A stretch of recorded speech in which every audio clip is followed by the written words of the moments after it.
পুখুৰী খানিবলৈ অসমলৈ অমিত শাহ আহিব লাগে অখিল গগৈ আহ্বান জনাইছে অসমলৈ অমিত শাহক আমন্ত্ৰণ জনাইছে 50টা পুখুৰী খন্দাক লৈ অখিল গগৈয়ে কি মন্তব্য কৰিছে সেয়া জনাম উল্লেখ যে ৰাজ্যত বানয়ে ভয়ংকৰ ৰূপ ধাৰণ কৰিছে সেই সময়ত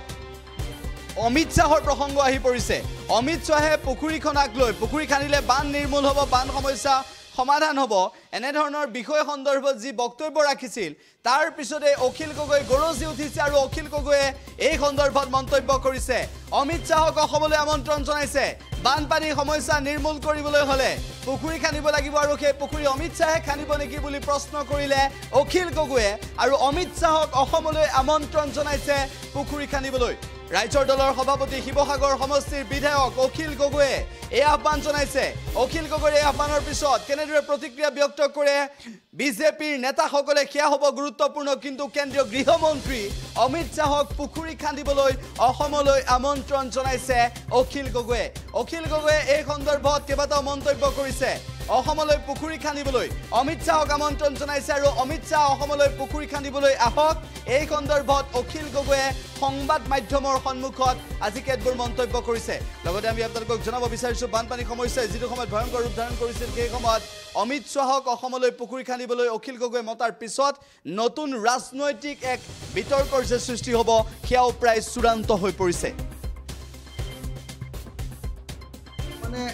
মই অলপ আগতে কৈ গলো যে অমিত শাহ ডাঙৰীয়াই অসমৰ বানপানীৰ বিষয়ে একো নাজানে অসমৰ বানপানীৰ গভীৰতাটোৰ বিষয়ে একো নাজানে নজনাটো স্বাভাৱিক কাৰণ কেন্দ্ৰীয় চৰকাৰৰ অসমৰ প্ৰতি মাহিয়াৰ দৃষ্টিকোণ সেইকাৰণে এতিয়া ফ্লাড নিয়ন্ত্ৰণ ডিপাৰ্টমেণ্টটো এতিয়ালৈকে অকল ষ্টেট গভৰ্ণমেণ্টৰ আছে অসমৰ পানীৰ মালিক কেন্দ্ৰীয় চৰকাৰ ইণ্টাৰ ষ্টেটৰ মালিক কেন্দ্ৰীয় চৰকাৰ অসমত বিজুলী উৎপাদন হলে তাৰ মালিক কেন্দ্ৰীয় চৰকাৰ কিন্তু অসমত বানপানী হলে তাৰ মালিক আমাৰ অসম চৰকাৰ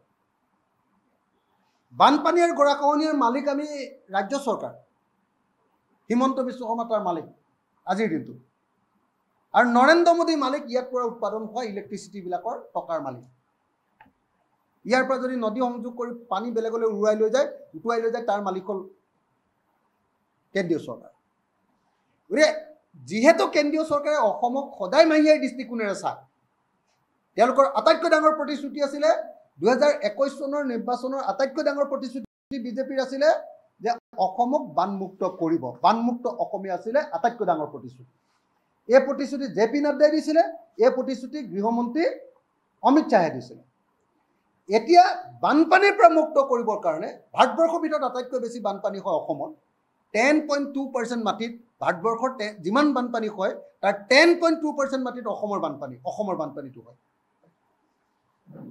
তো তাক নিয়ন্ত্ৰণ কৰিবৰ কাৰণে কেৱল 50টা পুখুৰী খান্দিবলৈ ক'লে গতিকে মই আহ্বান জনাইছোঁ যে অমিত শাহ আহিব লাগে অসমৰ কোন ঠাইত এই 50টা পুখুৰী খান্দিব লাগে এইটো দেখুৱাই দিব লাগে আৰু এই 50টা পুখুৰী খন্দাৰ যিটো ঠিকা সেইটো অমিত শাহে নিজে ল'বনে নে তেওঁ পুতেক জয় শাহে ল'বনে নে তেওঁৰ ইয়াৰ পাৰ্টনাৰ হিমন্ত বিশ্ব শৰ্মাই ল'ব নে পীযুষ হাজৰিকাৰ কোনোবা ঠিকাদাৰে ল'ব সেইটো কৈ দিলে কথাটো চাফা হৈ যায় যিকোনো খবৰৰ বাবে যোগাযোগ কৰক আমাৰ এই নম্বৰত 7099017330 আৰু 7099017110 যিকোনো